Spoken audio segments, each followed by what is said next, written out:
Good morning. Yay. All right.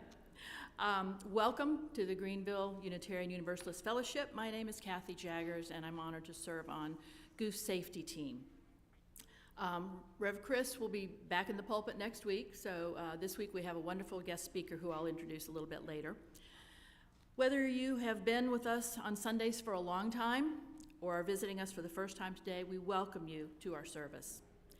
This congregation is a theologically diverse religious community with participation open to all who agree to live into our principles, mission, and values. We are a welcoming congregation to people of all sexual orientations and gender identities, races, ethnicities, and abilities, and we unconditionally welcome you as your full, authentic self to our community of caring and commitment to grow as spiritual and moral beings. Our congregational mission is to strengthen our connections to one another and our planet by enlivening minds and spirits, building community through liberating love, and advocating fiercely for justice. I have a couple of announcements before I welcome our visitors. So Ron Reese has an announcement that he would like to make.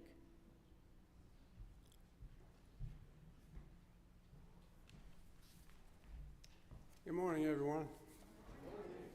You're all good members of this fellowship and visitors. Do you have your bulletin in your hand? If you would, look at the back. And I think in this organization, occasionally we do responsive readings, and I'd like you to try that with me. Item number 5 on the back says, and I'm going to read the first part, and I'm going to ask you to read the rest of it. The Shared Ministry Committee is charged with assessing Goof's many facets of ministry. All right? One way we do that is through periodic survey of members and friends. It has been quite a while since our last survey. This is an important effort to gather input and understanding of how we think about Goof and our involvement in it. The survey will come out via email on January 17th. That was slick. And I expect all of you to answer it. Seriously, the Committee of Shared Ministry is myself, Reverend Chris, Sabrina Walker, and some others, Hillary, and Beverly Jackson. If you have questions, find us afterwards. Show us your love, and the more responses we have, the better results. And it's all anonymous. But when you get to the end of the survey, you'll find a surprise. You have an opportunity to participate in a drawing to win $50. But it's only for the first 75 people who make it happen. Thank you. Thank you, Ron.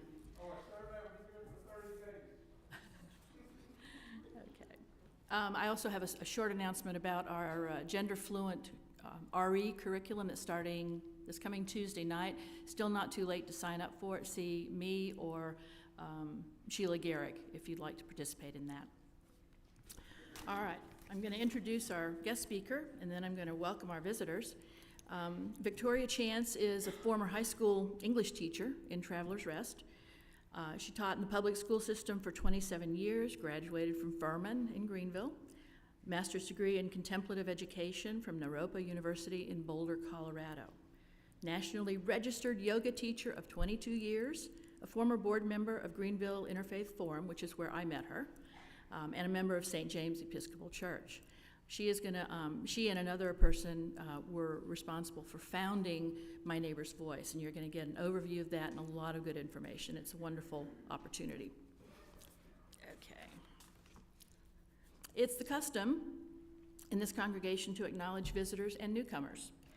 If it's your first time here, and if you wouldn't mind, would you raise your hand so that we can acknowledge you? Oh, wow. Everybody turn around and look. Yeah. Wonderful. Thank you so much for joining us. Green Mug, if you're willing to have people bombard you with welcome, pick up one of these in the fellowship hall after the service, where we all go for coffee and conversation. And we will make sure and introduce ourselves and ask you how you're doing and if we can do anything for you. And of course, everybody's invited to join us for coffee after the service. Just follow the caffeine-deprived people down the hallway, and you'll find it. You're also welcome to fill out one of the green cards that can be found in the backs of the pews so that we can keep in touch with you. Just put the card in the offering basket or in the box at the welcome table in the foyer. Please know that whatever your religious history, whatever your personal theology, all people of goodwill are welcome here. Your presence makes us better. Your presence makes us whole. And our service will now begin.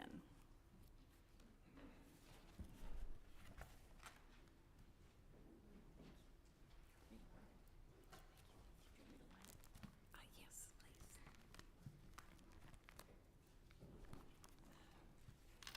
For our chalice lighting today, I would like to share with you part of our new covenant, which describes the commitment we make in our congregation to each other. We practice radical inclusion and celebrate the diverse identities in our community, recognizing that each of us brings unique gifts and perspectives that contribute to our collective growth and understanding.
Our call to worship today is about ways to become more connected to our neighbors through the generous and intentional act of listening.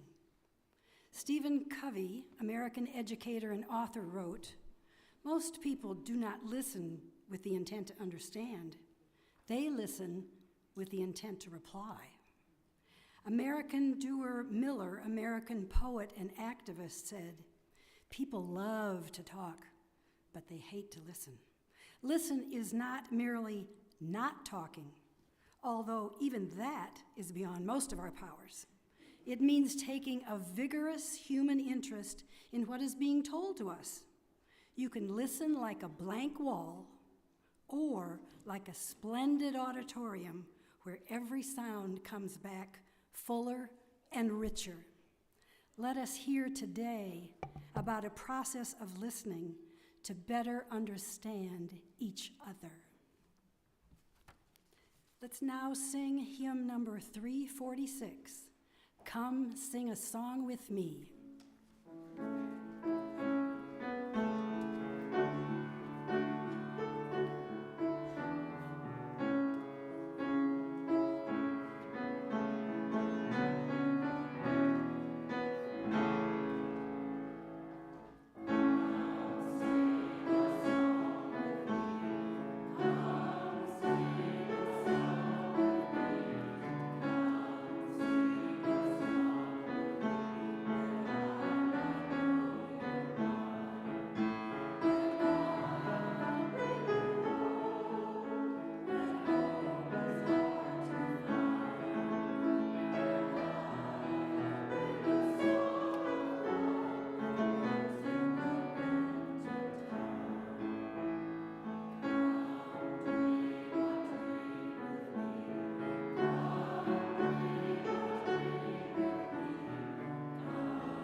Good morning.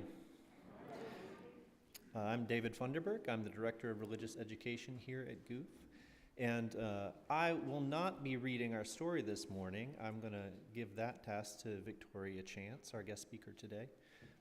Before I invite Victoria up to read the story, I want to mention a couple things. One, I was told that because of my poor copy and pasting, I implied on this little insert that our dinner next Wednesday will be in November, but I assure you it will still be January come Wednesday. Also, our Spirit Play class this morning, kindergarten through third grade folks will all be in one class together at the class at the end of the hallway on the right. So if your kids go to that class after the story, you can pick them up there. So I welcome any children or youth or anyone of any age to come sit on the floor with me and listen to Victoria read our story.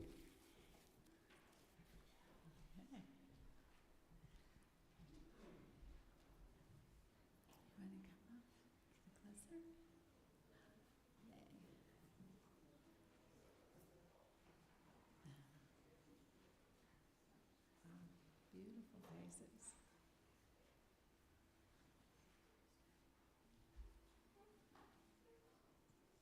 All right, looks like we're ready to begin. This story is called The Water of Life, and it was written by J. Williams. Pilchard was a fisherman, and he was known as a helpful man. He lived in a snug cottage beside the river and spent his days fishing or working in his garden, but he was always ready to give a neighbor a hand. What fish he couldn't eat, he sold for a penny, and when he had an extra penny, he gave it away to someone who needed it. When someone was hungry, there was always a cabbage or a bunch of carrots to spare from Pilchard's garden. If a roof needed shingling, Pilchard would help shingle it. If a boat needed mending, Pilchard would help mend it. His friend, Tompkins, said to him, "You spend all your time helping others, and you have nothing left for yourself." But Pilchard just laughed. "I've got a home and a garden and a river to fish in," he said, "and I can give a friend a hand and still have two left." One day, a message came from the king summoning Pilchard to the castle. Pilchard washed the fish scales off his hands, put on his best coat, and trudged up the hill to the castle. The king was sitting in a golden rocking chair, smoking a long pipe. He was wearing his second best crown, which was not as heavy as his other one. "Pilchard," he said, "I hear you are a helpful man." "So they say, Your Majesty," said Pilchard with a bow. "Good," said the king. "I want you to help me." Pilchard looked around the room in surprise. The walls were of silver and the lamps were cut out of solid diamonds. "How can I help you?" he said. "You've got everything fit for a king." "Not everything," said the king with a sigh. "What I want more than anything is the water of life." "What is that, Your Majesty?" "Ah, Pilchard," said the king, "just thinking about it makes me feel happy. It gives health and joy. If you are ill, it makes you feel better. A few drops and everything around you becomes beautiful. He who has the water of life needs nothing else." He put down his pipe. "Pilchard," he said, "bring me the water of life, and I will give you whatever you wish." Pilchard scratched his head. "Well," he said, "well, if you want it that badly, I'll have to help you. Where is this wonderful stuff?" "That's just the trouble, don't you see?" said the king. "Nobody knows." Pilchard thought for a moment. "All right," he said, "I'll set out at once." "Which way will you go?" asked the king. "Well, if nobody knows where it is," said Pilchard, "then one direction is as good as another. But if no one knows where it is, then it must be some place where no one ever goes. So that's where I'll go." He went home and packed up some bread and cheese and his fishing line. He said goodbye to all his neighbors and told them to help themselves from his garden. He looked around once at all the friendly, familiar things and set off. He wandered for many days over rough hills and through pleasant valleys. He went where no one ever went, and after a long time, he found himself at the edge of a forest. Among the tree trunks lay dark shadows.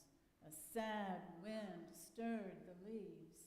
Pilchard turned up his collar. "Just the place," he said cheerfully. "Surely no one ever comes here." He stepped boldly into the forest. He marched along under the branches, and at last he came to a clearing where there was a huge oak tree. Something moved among the shadows, and Pilchard stopped. There, under the tree, was a strange beast, long and scaly like a serpent, but with the legs and head of an eagle. 4 wings drooped at its sides. Its eyes were as cold as pebbles, but it did not look directly at Pilchard, only sideways from the corners of its eyes. It was a basilisk. That was the first thing Pilchard saw. The second thing he saw was that it was tied to a tree by a rope. "Poor thing," Pilchard said before he could stop himself. "What?"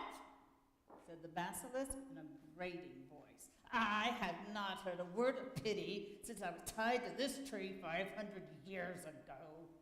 "Who tied you there?" asked Pilchard. A great magician who came when the people of the kingdom complained about me. If you had appeared 300 years ago, I would have turned you to stone with the glance of my eyes. If you'd come 100 years ago, I would have eaten you. But now, I only want to be free to return to my home in the Crystal Mountains. Why don't you bite through that rope? Pilchard said. It's a magical rope. Only one knife can cut it, and that knife lies at the bottom of the well behind this tree. Said Pilchard. If all you really want is to go home, I don't see why I shouldn't give you a hand. He found the well behind the tree. He put his biggest hook on the end of his fishing line and dropped it into the well. He felt it catch, and carefully he drew it up. Up came the knife, gleaming and dripping. With one slash, Pilchard cut through the rope. The basilisk sprang away. It flapped its wings, and the wind of them blew Pilchard flat. Free! Roared the creature. What shall I give you in return for my freedom? Pilchard sat up. You can tell me where to find the water of life. It lies far to the west, said the basilisk, on a hill called the Hill of Morna. Around the top of the hill is an iron wall with a pair of iron gates. Inside the wall are 4 lions guarding a fountain. And from that fountain springs the water of life. Oh, dear me, said Pilchard, that sounds hard to get at. I will help you, the basilisk said. Wait here.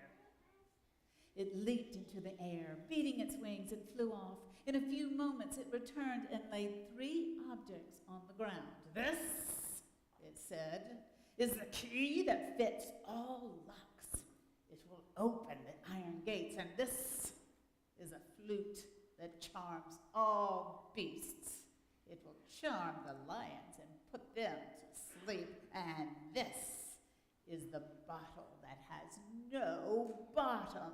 No matter how much you put into it, it will always hold more in it. You can carry away the water of life. On the wind of its wings, it left him. Pilchard stowed away the 3 things in his knapsack and plodded on to find the Hill of Morna. After a time, he came to a valley where there was a little house, and it stood all alone. It was made of stone with a red roof, and it was very trim and pretty. In front of it, an old man sat on the ground, sighing and groaning. What's the matter? Asked Pilchard. Matter, said the old man. I built this house for myself to keep my treasures in, and now I must go away to visit my daughter. Now I have lost the key. What am I to do? Oh, that's too bad, said Pilchard. He looked at the old man and started to turn away. Then he said to himself, surely I can give him a hand. I have a key that will fit all locks, he said. Let's try it. He took out the key and tried it in the door. It turned smoothly. Now the house is locked, said the old man. But how will I get in when I come home? You're right, said Pilchard. You'd better keep the key. The old man thanked him, and Pilchard went on his way. He traveled across a wide, grassy plain and passed through a little village. On the other side of the village were hills, and at the foot of the hills he found a little boy crying bitterly. What's the matter? Asked Pilchard. The little boy stopped crying, wiped his nose on his sleeve, and looked up at Pilchard. My job is to call the goats home from their pasture every night, he said. I climb up into the hills and whistle very loudly between my front teeth. The goats hear my whistle and they come to me, but now, well, just look. He opened his mouth, but both his front teeth were gone. They both came out, he said, and until my second teeth grow in, what shall I do? Can't you whistle loudly any other way? Asked Pilchard. I don't know how, said the boy. do I, said Pilchard, but maybe I can give you a hand anyway. He took out the flute. This is a flute that will charm all beasts, he said. Let's see if it will charm your goats. He blew into the flute. Its sweet, clear note filled the evening air. From the hills the goats came running, flocking to him. Oh, thank you, said the boy. But what shall I do tomorrow? You will have the flute, said Pilchard with a smile. He went on, traveling westward, and after some days he came to a fine farm. Young wheat sprouted in the fields, and the cows grazed in the meadows. A man walked up and down before a farmhouse, muttering to himself and shaking his head. What's the matter? Asked Pilchard. I have 50 gallons of milk for my cows, said the farmer, and it must go to market. But my old horse is lame, and I can't pull the wagon. If I don't get the milk to market, I'll be ruined. What on earth can I do? I can't pull a wagon loaded with 50 gallons of milk, said Pilchard, but perhaps I can give you a hand anyway. He took out the bottle. This is a bottle that has no bottom, he said. Let's see if it will hold all your milk. They went into the barn and began to pour milk into the bottle. Gallon after gallon went in, and still there was room for more. At last, all the milk was in the bottle, and Pilchard put the cork in. That's a wonderfully convenient bottle, said the farmer wistfully. Take it and welcome, Pilchard said. Off he went again, and soon before him rose the green hill, which was called the Hill of Morna. Slowly he climbed to the top. There he found a pair of iron gates in an iron wall. He looked through the bars and saw 4 great tawny lions with their chins on their paws. Their golden eyes were wide awake. In the center, a bright fountain of water shot up, and this was the water of life. Pilchard gave a long sigh. Even if I didn't have the key, he said, I might have climbed over the gates.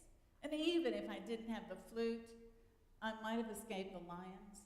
But I have anything to carry away the water in. He sat down on the grass outside the gates and began to laugh. Well, I am foolish, he said, but still, I'm not sorry I gave those people a hand. After a while, he noticed something.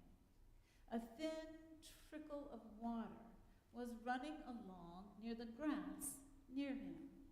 It came from under the iron wall. It's the water overflowing from the fountain, he said to himself. He got up and began to follow the trickle. It grew wider, going down the hill, and became a brook. Blue irises rose beside it, and bulrushes grew in it. At the bottom of the hill, it widened still more into a rushing stream. It flowed over pebbles and among rocks, and willows trailed their leaves in it. Still, he followed it until it became a broad river. Boats sailed on it, men fished in it, children swam in it. Clear and sparkling, it flowed on until it swept in a wide bend past Pilchard's own cottage and the village and the town and the king's castle and on to the sea. Pilchard was tired and hot and dusty. He stooped and drank a mouthful of water. He felt refreshed and cheerful again. He stood up and marched to the castle.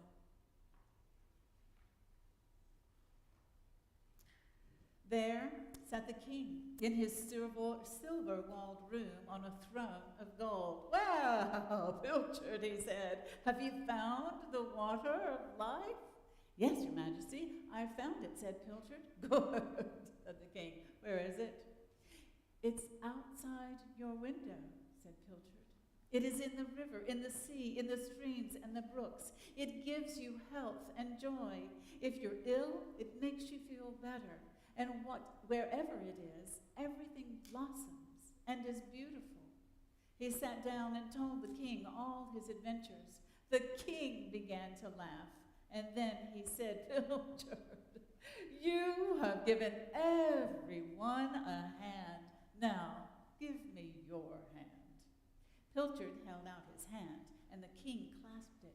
"From now on," said the king, "I will be your friend, and you may have anything you wish for. Tell me, what would you like most in all the world?" "To go fishing, Your Majesty." And that's the end. The water of life. Be a good neighbor. Thank you.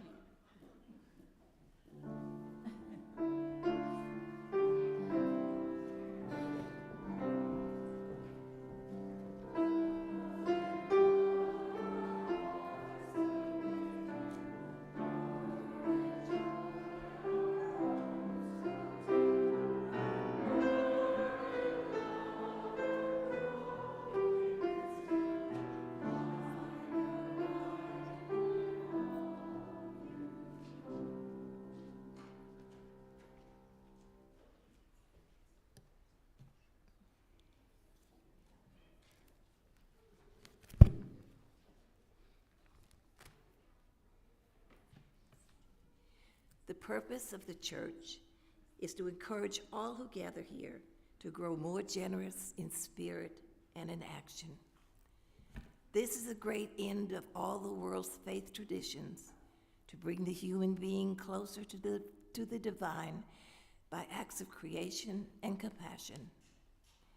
We now take an offering that allows us to exercise that all-important generosity of spirit, an offering that will support this self-supporting fellowship and its many ministries. The gifts of the congregation will be most gratefully received.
It is our custom in this fellowship to share the joys and sorrows that shape our lives, honoring each one with the lighting of a candle.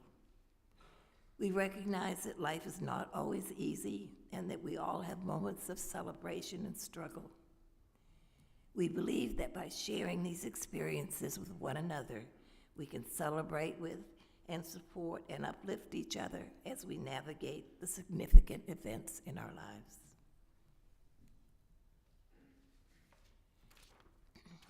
This is from Karen Conrad. So happy to share the great news that my nephew is recovering wonderfully from his brain tumor surgery. His speech is recovering nicely, and it's a good thing he played so many video games when he was young for his motor skills. Congratulations, that's good news. Sabrina Walker had back surgery on Thursday. She's now in rehab at Encompass Health, and I have the address here if anybody needs it. Cards would be greatly appreciated, but no phone calls yet. And this is from Carol Lavache. Please keep Dawn, an adopted family member, in your healing thoughts. She has gone through stage 4 colon cancer, liver cancer, and now lung cancer, and she's only 51. Carol, our thoughts and hearts are with you and your family. We will light one final candle representing all the joys and sorrows present in our hearts that remain unspoken. We will now observe a brief moment of silence before the words for meditation. Thank you.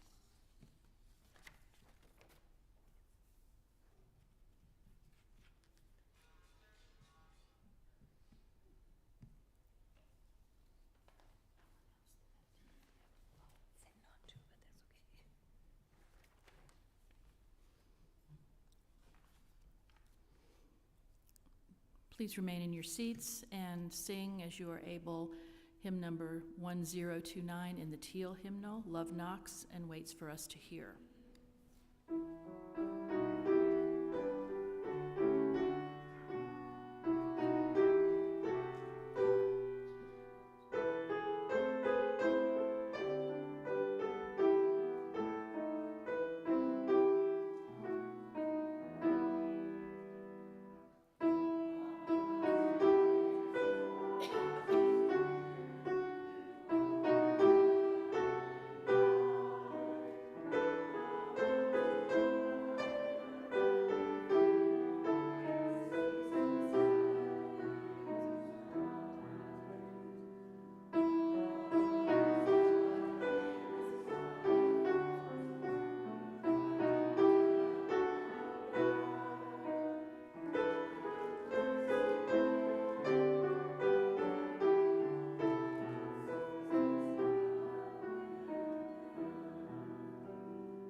Good morning, still. I come with greetings from your sister neighbor church, St. James Episcopal. It's just up the hill. I think it's that way. We're the ones who still like our clergy to wear fancy outfits, swing incense, and sprinkle us occasionally with holy water. Y'all are invited to come anytime. Thank you so much for this invitation to spend some time with you and to tell you about my own sacred work in community through the vision and mission of My Neighbor's Voice. To begin, we need to back up just a little bit to November 2016, just for a second. When we had that surprise election, y'all may remember it. Like many, I remember struggling through the night, and what occurred to me was that I had not been listening carefully enough to my neighbors or not believing what I was hearing. I needed to do better. I needed to take a step back. It was not a time to whine and cry about this political turmoil. I needed to figure out a way to act. So here's what I was thinking. I was not an expert on civic policies, planning, or even general politics, but like everyone else, I had some kind of idea about how we should live together and the kind of topics we should be addressing out loud in community. From my years of experience on the board of Greenville's Interfaith Forum, I knew how to successfully bring strangers together to discuss volatile topics with a genuine sense of welcome and deep hospitality. So I called my friend and eventual co-founder, Mary Ann Inglis, and said, "I know what we can do. Will you help me?" By January 2017, 2 months later and 7 years ago, we had our first My Neighbor's Voice dinner gathering. And there's at least one person in this audience who was at that first dinner, Lynn. Since then, we have hosted dinners like Taco Tuesday at Garcia's in Fountain Inn, cafe listening events at coffee shops and pubs, created workshops for businesses and religious organizations, as well as online courses and trainings all over the country. Last summer, we printed our first bilingual Spanish-English listening cards. What we're doing is working, and it's expanding, and that is a good and marvelous thing. So I'm going to describe a typical dinner gathering. So first, you'll need a box of My Neighbor's Voice listening cards. These boxes contain 180 universal community questions, 2 3-minute timers, the rules, and instructions for the leader or the moderator. You need to invite about 7 neighbors, and these can be friends, acquaintances, or strangers, it doesn't matter, and you get them to gather around a table.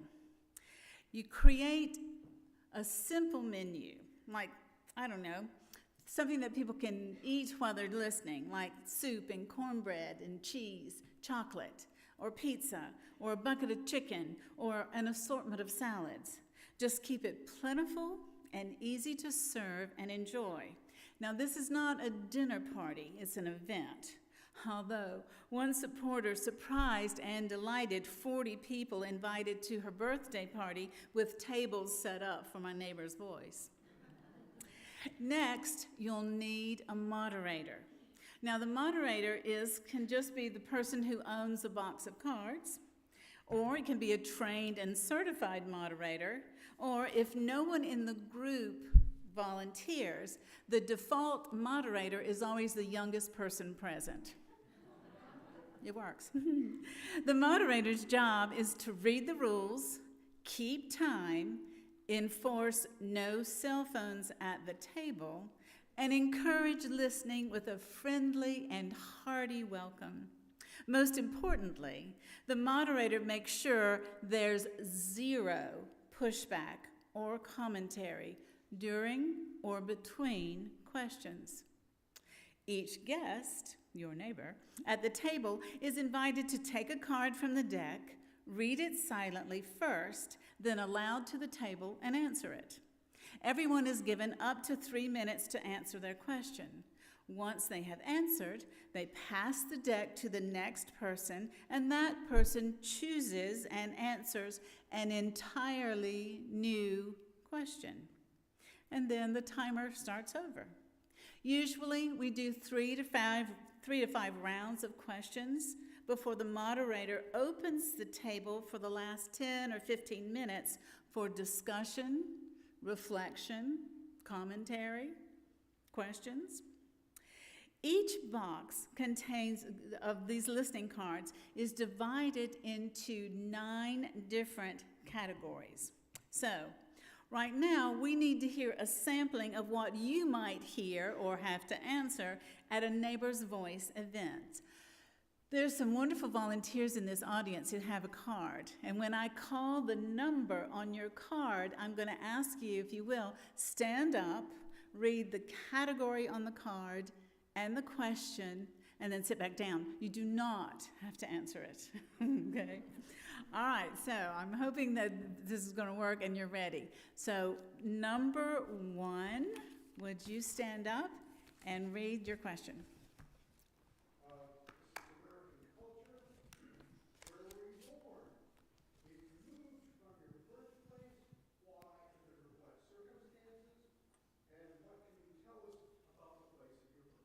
Thank you. Number 2.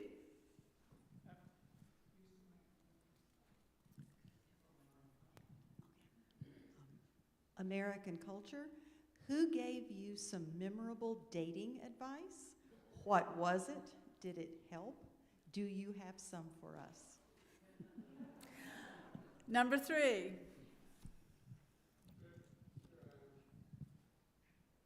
Hello, neighbor. What are your thoughts about responsible gun ownership? No brainer. Number 4.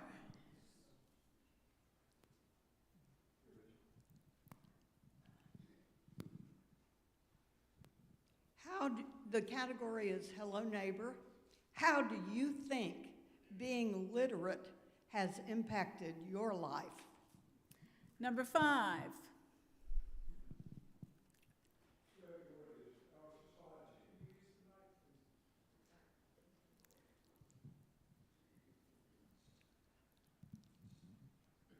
This category is our society.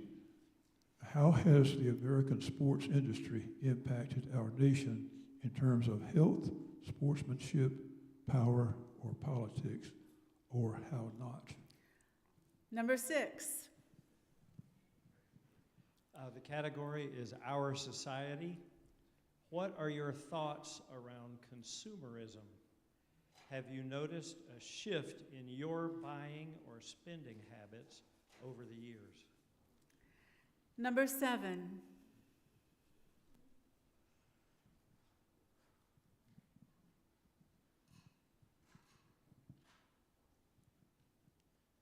The category is civil rights and responsibilities. Native Americans and African Americans were vital to the successful founding of the USA. How do you think their histories would be included in academic curriculums? Number 8. The category is civic rights and responsibilities. If you could change an existing law or create a new one, what would it be and why? Number 9.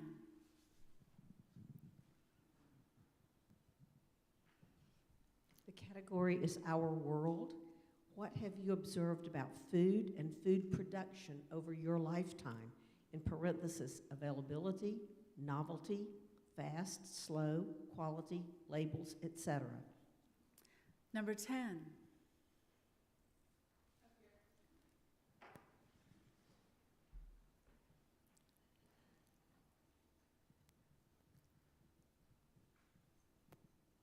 Category is our world. Our world is filled with violence, disease, poverty, and other fearsome events. What sustains you? What inspires your living and thriving? Number 11.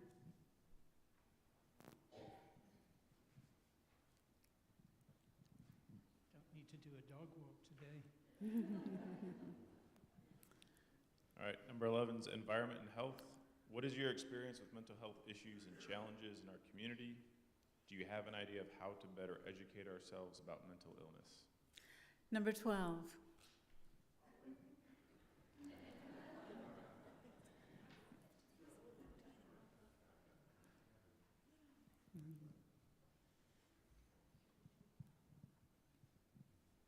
The category is environment and health. American industrial poultry, beef, and pork production is hidden from the public and our politicians. Why do you think that is? Who might be compromised or benefit from the secrecy? Number 13.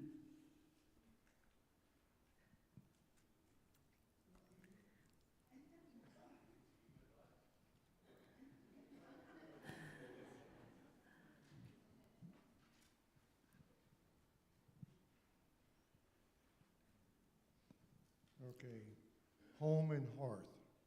What family traditions do you keep? Have you discarded any? Please share. Number 14.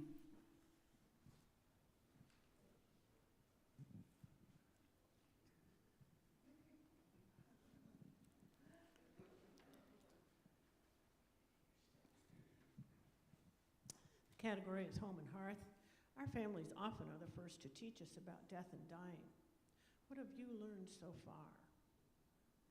Number 15.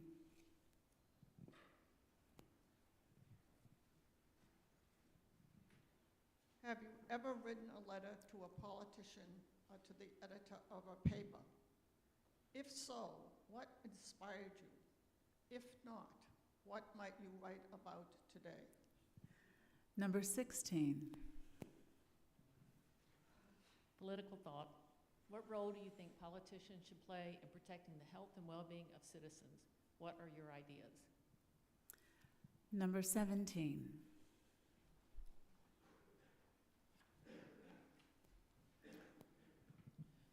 The category is sacred thought. Many formal religions are patriarchal in their founding and in their traditions.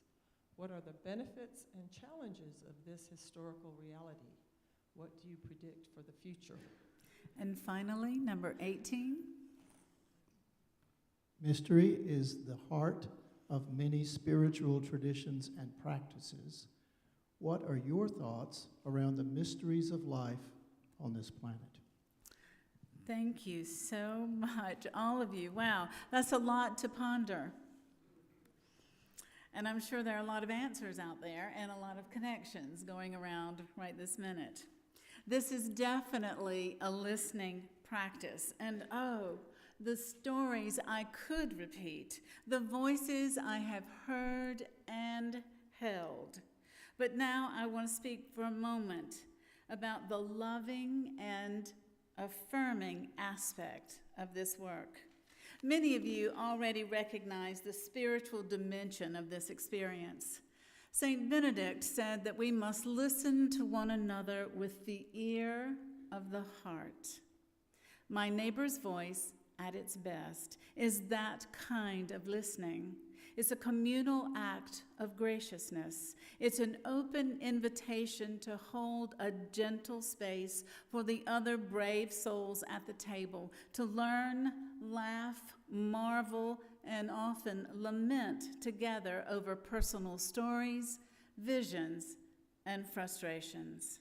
As you just heard, with such a huge variety of universal questions, we conjure stories about dying, gun ownership, maternal ancestry, neurodiversity, libraries, healthcare, gardening, and industrial agriculture. I've heard tragic stories about addiction, climate change, and racism, and glorious stories about immigration, patriotism, and basic goodness. And this is what I know. Simply holding space for another voice is an act of love. Listening to ideas and opinions based on someone else's experiences broadens my own capacity to recognize our basic common desires for safety, autonomy, and comfort. Listening without the compulsion to respond frees my own spirit to reach out toward another with a light and hospitable touch, with no pushing and no judging. What an unexpected freedom it is just to be in community with nothing to defend or explain, and to quietly be reminded that we are all grappling with the same big and mighty challenges of living and thriving on this precious planet. So, what about when what we hear are offensive thoughts, discriminatory views, erroneous facts? Well, we all have them, don't we? There are three things here to remember.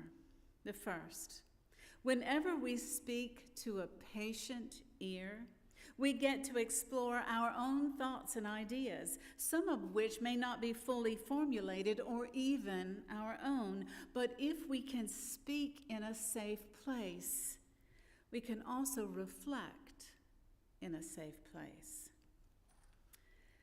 Secondly, listening with compassion is not agreeing or consenting to anything that is discriminatory, injurious, dangerous, or false. It is an acknowledgement that those views exist and will evolve over time depending on the experiences and fears of the speaker, who is our neighbor.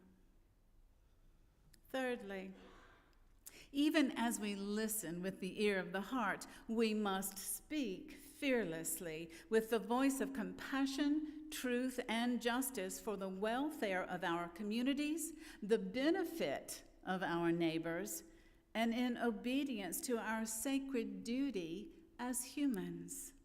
Thomas Aquinas said, "We must love them both, those whose opinions we share and those whose opinions we reject, for both have labored in the search for truth, and both have helped us in the finding of our own."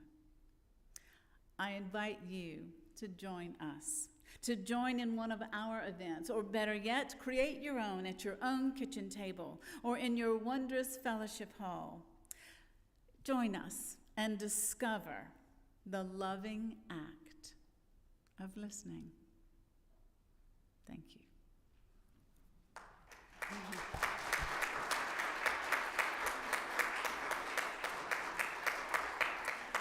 Those of you who have a star on your bulletin, you can exchange that with me for a set of cards in the fellowship hall.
Please join with me in saying the words in your order of service as we extinguish the chalice.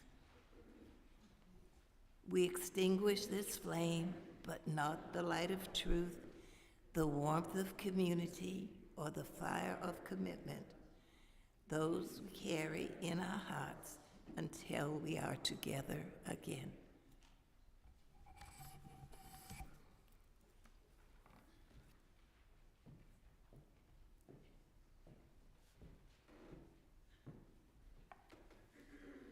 Holy Mother, Holy God, Holy Spirit, you are the light, love, healing, wisdom, and welcome in this world. May we receive and be your light, love, healing, and wisdom and welcome in this world, in all that we say and in all that we do. Fill our minds with your peace, our hearts with your love, and our bodies with your radiance and joy, that we might serve this world with kind and sober hands, and each day live simply and walk mindfully upon this earth with gratitude, in peace, peace.